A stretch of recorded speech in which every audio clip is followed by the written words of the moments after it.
En este módulo de la clase de proteínas vamos a revisar cómo algunas proteínas pueden experimentar modificaciones químicas de los aminoácidos y de esa manera afectan ya sea su estructura o su función, y cómo la alteración de la secuencia de aminoácidos, es decir, el reemplazo de algunos aminoácidos por otros, también puede afectar la estructura y la función de las proteínas.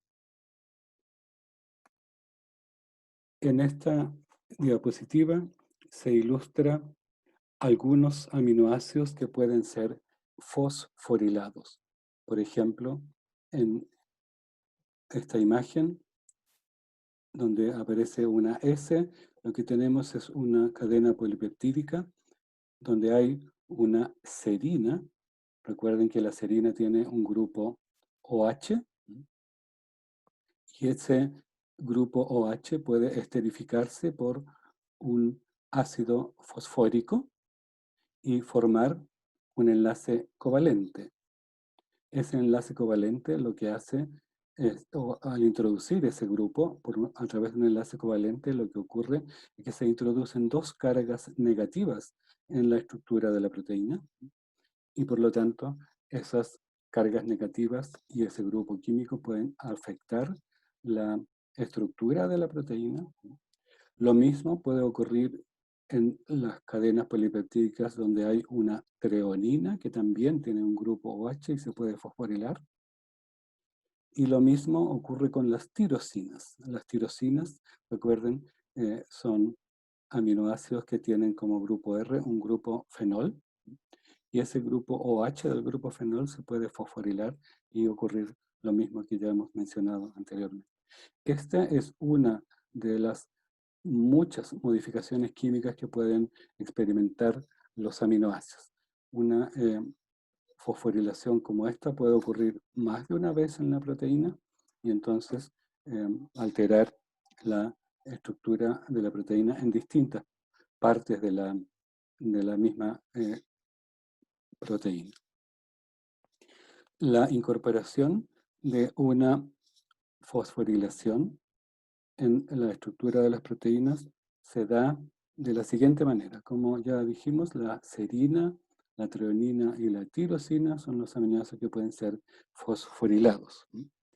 Para que ocurra esta fosforilación, tiene que haber algunas enzimas especializadas que son capaces de introducir el grupo fosfato en la proteína a partir de ATP. Vemos aquí que la molécula de ATP tiene, como ustedes saben, 3 grupos fosfato, y este representa el OH de una serina, treonina o tirosina. Por acción de las proteínas, enzimas denominadas proteína quinasas, este grupo fosfato del extremo de la cadena de ATP se esterifica con el grupo OH, formando esta nueva estructura química. Esta reacción puede revertirse por la acción de otra enzima que se denominan proteínas fosfatasas, que lo que hacen es introducir una molécula de agua en el enlace entre oxígeno y fosfato y liberar el aminoácido sin el fosfato y el fosfato por el otro lado. Las fosforilaciones es un tipo de modificación química que pueden experimentar las proteínas. Hay muchas otras, pero no vamos a entrar en detalle en este caso, solamente mencionar que las otras modificaciones químicas son en general menos frecuentes. Esta es la más frecuente y la más versátil que se ha estudiado hasta el momento. La siguiente diapositiva ilustra un ejemplo de cómo una proteína, que en este caso es una enzima, eh, puede experimentar una fosforilación y cómo esa fosforilación implica un cambio en la estructura de la proteína. En esta imagen lo que se ilustra es una subunidad de la proteína glicógeno fosforilasa, que participa en el metabolismo de glicógeno. En rojo se ilustra aquí el extremo amino terminal de la proteína, y en la siguiente imagen lo que se observa es cómo cambia la estructura de esta proteína cuando se introduce un grupo fosfato. Vean ustedes que en este caso la enzima tiene lo que llamamos una estructura de tipo R, y el grupo amino cambió su posición desde el interior de la proteína, donde estaba aquí, a quedar en la superficie de la proteína, y eso es porque se introdujo un grupo fosfato en uno de los aminoácidos del extremo. Entonces, este cambio en la estructura de la proteína implica otros cambios dentro de la proteína que hacen que esta forma de enzima sea activa. En cambio, esta otra forma es inactiva. Este es un ejemplo de cómo una fosforilación, por el hecho de introducir dos cargas negativas en la estructura de la proteína, puede modificar la estructura general de la proteína y modificar su función. Mencioné al comienzo de esta sección, de este módulo, que también el cambio en los aminoácidos de una proteína también puede generar alteraciones en la estructura y la función de las proteínas. Este cambio de aminoácidos se puede producir en los seres vivos por mutaciones, es decir, por cambios en la secuencia del ADN que codifica para la estructura primaria de las proteínas, y eso significa que al traducirse se coloca un aminoácido distinto del original. Entonces aquí mencionamos la función de las proteínas se puede alterar por cambios a nivel de la secuencia de aminoácidos, es decir, mutaciones.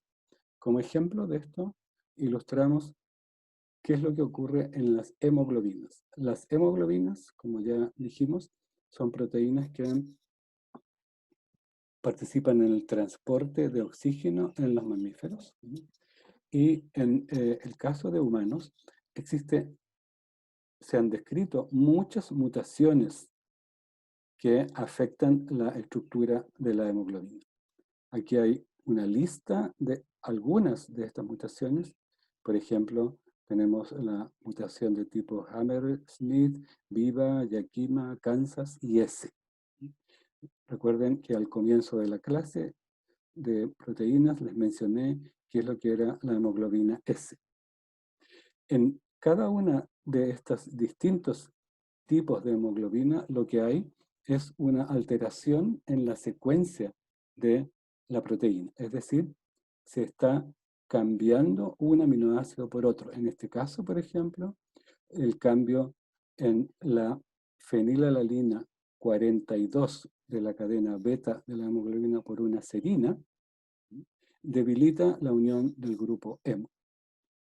En el caso de la hemoglobina S, lo que hay es un cambio en un ácido glutámico, el ácido glutámico número 6, de una cadena beta por una valina. Y esto trae como consecuencia que la hemoglobina se polimeriza, generando las fibras que ya habíamos comentado al comienzo de la clase de proteínas, y eso trae como consecuencia la lisis de los eritrocitos. Aquí se ilustra cómo dos hemoglobinas, dos superficies de una hemoglobina y de otra hemoglobina, interaccionan a través de esta valina número 6, que se cambió reemplazó a una fenilalanina, y esta valina entonces ahora interacciona con otra cadena de la hemoglobina, formando este tipo de estructuras. Este tipo de estructuras se asocian entre sí, se asocian como ven aquí, y esto forman fibras de hemoglobina que son rígidas. Y al formar estas fibras de hemoglobina, lo que ocurre es que eh, las hemoglobinas, al rigidizarse, hacen que los glóbulos rojos sean muy frágiles y por lo tanto, al pasar por vasos sanguíneos muy estrechos, estas glóbulos rojos se rompen y al romperse generan la anemia. Esta es, como ya dijimos, el glóbulo rojo normal, y estos son los glóbulos rojos de los pacientes que tienen anemia falciforme. Bien, eso es el final de esta clase. Ahora vamos